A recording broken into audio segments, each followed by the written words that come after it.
Oui, c'est pareil. L'Italie, c'est l'histoire. Bon, c'est le pays où il y a eu le fascisme. Et je rappelle, le fascisme, c'est du national-social. Hein, c'est Mussolini qui a inventé ça. Et c'est pas tout à fait ce qu'on nous en dit, même si malheureusement le côté impérialisme néo-romain et finalement racialisme les a foutus en l'air. Hein, voilà, ils sont cons. Il fallait pas vouloir renouer avec les conquêtes et se contenter de faire du national-social. Il sera encore là, quoi. Hein. Et ça, c'est évidemment. Est-ce que le fascisme est séparable de son tropisme racial? C'est une vraie question que je pose. Moi, je viens de la gauche marxiste. Historiquement, ni Hitler ni Mussolini n'ont été capables de séparer les deux, et c'est pour ça qu'ils se sont cassés la gueule. Et d'ailleurs, quelque part, ils ont mérité de se casser la gueule, parce que s'ils étaient restés sur le national-social sans basculer dans le délire racial, alors le délire racial hitlérien, on le sait, hein, c'est Deutschland über alles, c'est la suprématie du germain arien, et c'est le règne pour 1000 ans, et c'est en fait un judaïsme inversé. Hein. Nous sommes le vrai peuple élu, nous la race des seigneurs. On voit où ça l'a mené. Alors qu'il se serait contenté de faire du national social, il serait encore là.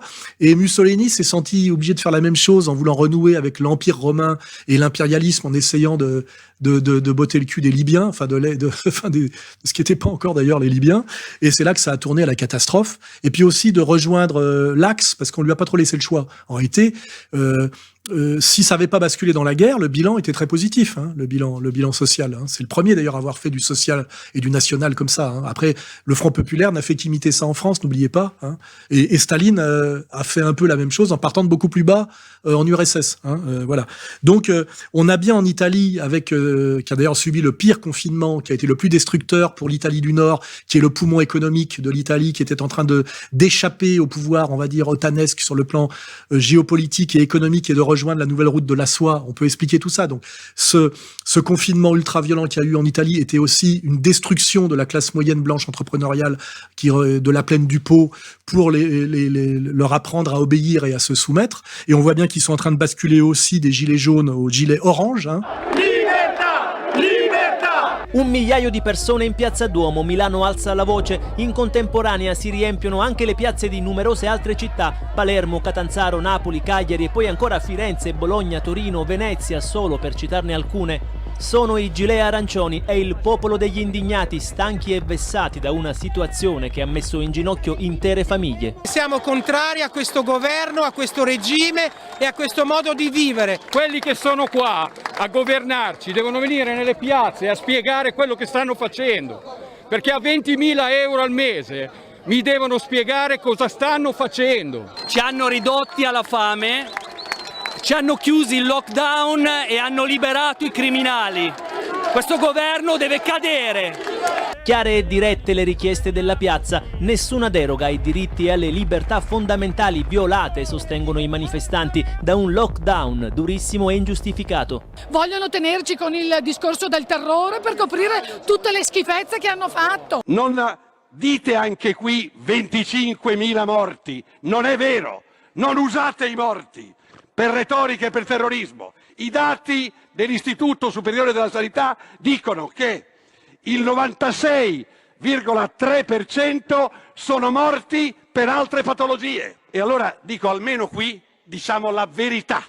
Misuriamoci con la Germania, siamo uniti nella liberazione contro l'ipocrisia e le menzogne, contro le falsificazioni, contro i falsi numeri che vengono dati per terrorizzare gli italiani. Donc c'est du préfascisme, tout ça. Et que, je le dis, le fascisme bien compris est ce qui fait le plus peur à l'État profond et à l'oligarchie. Les antifas et les gauchistes ont été dressés pour ne jamais comprendre en quoi ça consiste, sinon ils rejoindraient. Hein. Et fatalement, si la classe moyenne n'est pas détruite et mise au revenu universel, il est certain qu'à un moment donné, l'État profond et l'oligarchie mondiale se les prendra dans la gueule dans un processus révolutionnaire hautement plus sérieux que la mumuse adolescente immature des gauchistes, qui d'ailleurs justifie pleinement que Trump s'en prenne aux antifas. For President Donald Trump, the culprits are clear. The violence and vandalism is being led by Antifa and other radical left-wing groups who are terrorizing the innocent, destroying jobs. Il a parfaitement raison parce que si c'est les antifas le problème, c'est-à-dire que la solution, c'est les FA. Hein. Voilà, mais les FA bien compris. Hein, voilà. Je rappelle que les États-Unis ont toujours de l'avance sur nous, et qu'est-ce qui se passe aux États-Unis finit toujours par se passer en France. La racialisation des rapports sociaux, le communautarisme, on y est. Et je vois qu'en Russie, d'ailleurs, dans un autre genre, ils ont eu Poutine pour les sauver, après l'effondrement de l'URSS et l'époque Eltsine, qui était une catastrophe totale. Et aux États-Unis, ils ont eu l'élection étrange et un peu miraculeuse de Trump.